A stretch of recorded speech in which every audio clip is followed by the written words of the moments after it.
Ir kasgi tas aukštesnysis aš?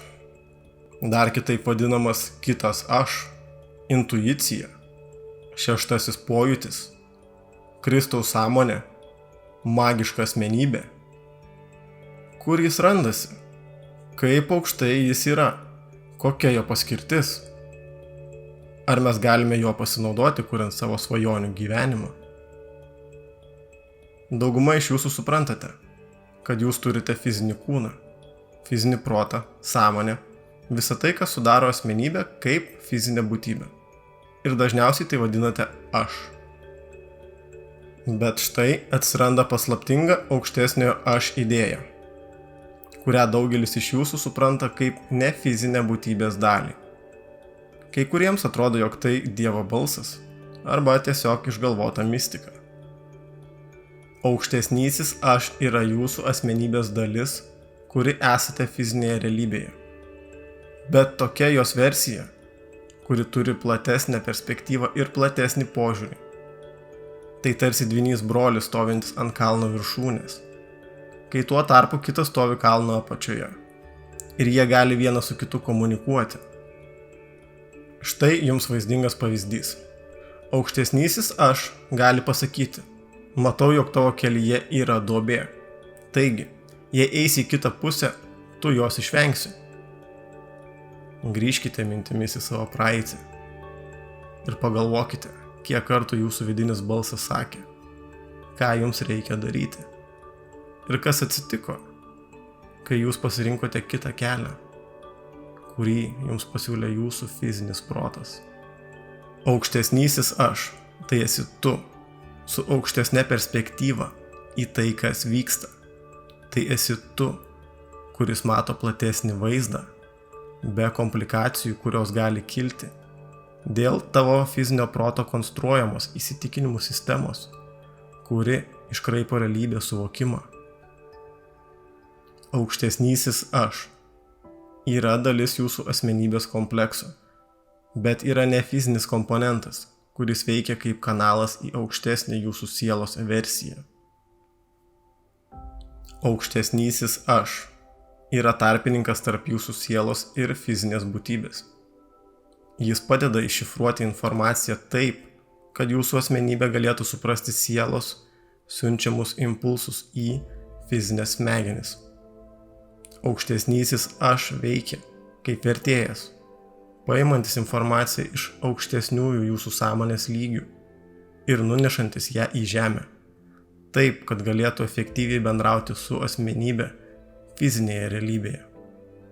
Gaila, jog šių laikų visuomenėje kilo didžiulė painiava, kaip suderinti bendravimą su aukštesniuoju aš. Pasistengime suvokti aukštesnįjį aš kuo aiškiau ir paprasčiau. Žinoma, tai gali būti siurprizas daugeliu iš jūsų, bet siurprizai yra gerai. Yra 3 lygiai, kuriuos reikia suvokti, jog ši idėja taptų dar aiškesnė. Aukštesnysis aš suvokia, kas vyksta, mato platesnį vaizdą iš aukščiau. Fizinės smegenys priima informaciją. Fizinis protas suvokia tai, kas jau įvyko, tai, kas jau atsitiko. Jūsų asmenybės fizinis protas nesuvokia jokių idėjų. Ką tai reiškia? Asmenybė nesuvokia konceptų, nesupranta, kas vyksta. Ji supranta, kas jau įvyko. Ji priima informaciją, kuri jau įvyko, bet nemato platesnio vaizdo, kas vyksta. Tai yra viskas, ką daro fizinis protas. Kiekvienas įkvėpimas, nauja idėja, vaizdinys niekada neateina iš fizinio proto. Tai visada ateina iš aukštesniojo aš dalies, per žmogaus smegenis. Supraskite, jog jūsų protas negali suvokti to, kas vyksta. Jo paskirtis yra suvokti tai, kas jau įvyko. Jūsų protas nesukuria idėjų. Jis suvokia idėjos rezultatą, kuris atėjo iš aukštesnio aš. Mes dažnai užstringame savo kelyje, nes galvojame, jog mes esame mūsų protas, kuris viską supranta ir kontroliuoja. Bet taip nėra. Mūsų fizinis protas tik žiūri į kelią. Suvokia tik tai, kas jau įvyko. Bet kadangi fizinis protas galvoja, jog jis pats supranta, kaip viskas atsitinka, tada jis užstringa ir negali rasti išeities. Jūs turite leisti fiziniam protui komunikuoti su aukštesniuoju aš, nes jis suvokia, kaip viskas vyksta. Jis yra ant kalno viršūnės. Jis mato platesnį vaizdą. Jis mato, kas gali nutikti.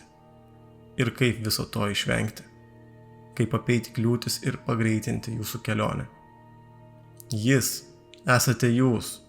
Jūs pats savo padedate. Kai važiuojate naktį automobiliu, jūs matote tik labai trumpą atstumą viso kelio, bet vis tiek galite pasiekti kelionės tikslą, nors ir nematote viso kelio. Tai yra apie tai, jūsų fizinis protas neturi matyti viso kelio, jis tik žiūri į kelią. Tam jį ir naudokite, tokia jo paskirtis.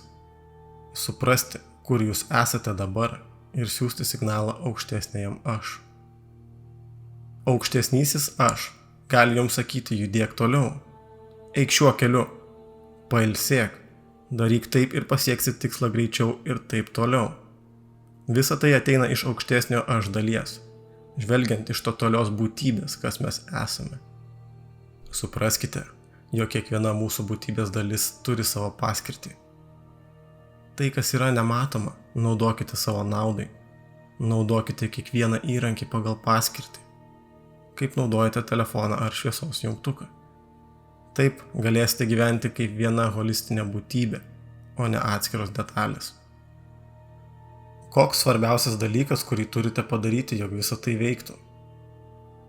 Turite paleisti savo įsitikinimą, jog jūs esate tik fizinis protas ir viską suprantate, kas vyksta. Tai nebuvo sukurta tam ir niekada neveiks. Taip, kaip jūs galvojate, jog turėtų. Nebandykite plaktuku išgręžti sienoje skylės. Štai kodėl daugelis iš mūsų yra labai pavargę ir užstrigę gyvenime. Nes bandome padaryti viską savo fiziniu protu, kuris nėra tam sukurtas. Ir tai yra kančia. Dirbkite išvien su savo aukštesniuoju aš. Ne prieš jį, bet kartu su juo. Darykite tai, ką mėgstate daryti, kam jaučiate aistrą ir pasitenkinimą. Taip jūs siųsite žinutę aukštesniam aš, jog jūs esate pasiruošęs kitam žingsniui ir vis kitam žingsniui. Taip jis jums pasakys, ką turite daryti toliau. Veikla, kurią mėgstate daryti labiausiai, yra jūsų gyvenimo kompaso rodyklė. Tai yra tai, link kur jūs bando nukreipti aukštesnysis aš. Aukštesnysis aš sako, kas vyksta ir kaip jums reikia eiti. O fizinis protas patiria ir supranta tai, kas jau įvyko.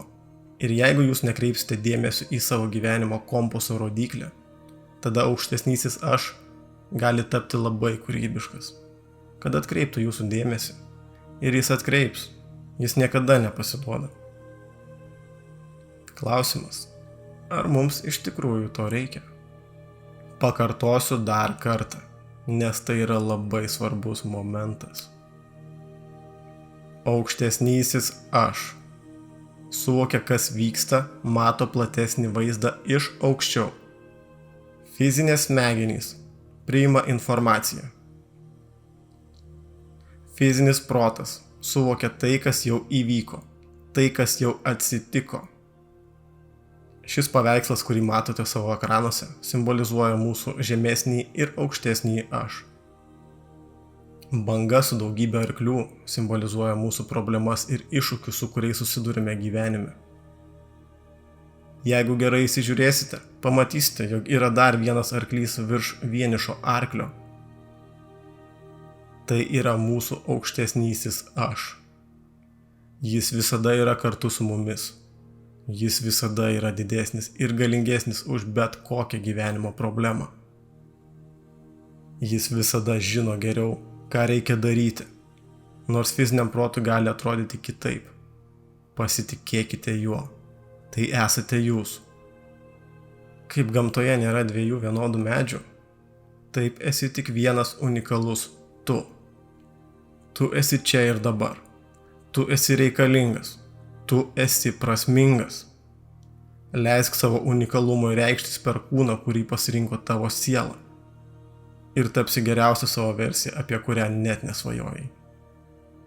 Šios informacijos tikslas yra padėti žmonėms susigrąžinti ryšį su aukštesniuoju aš, kurį esame praradę. Patariu po šio įrašo išklausyti įrašą apie gyvenimo viziją. Ir vėl sugrįžti prie šito. Nuoroda komentaruose. Iki greito. Sėkmės.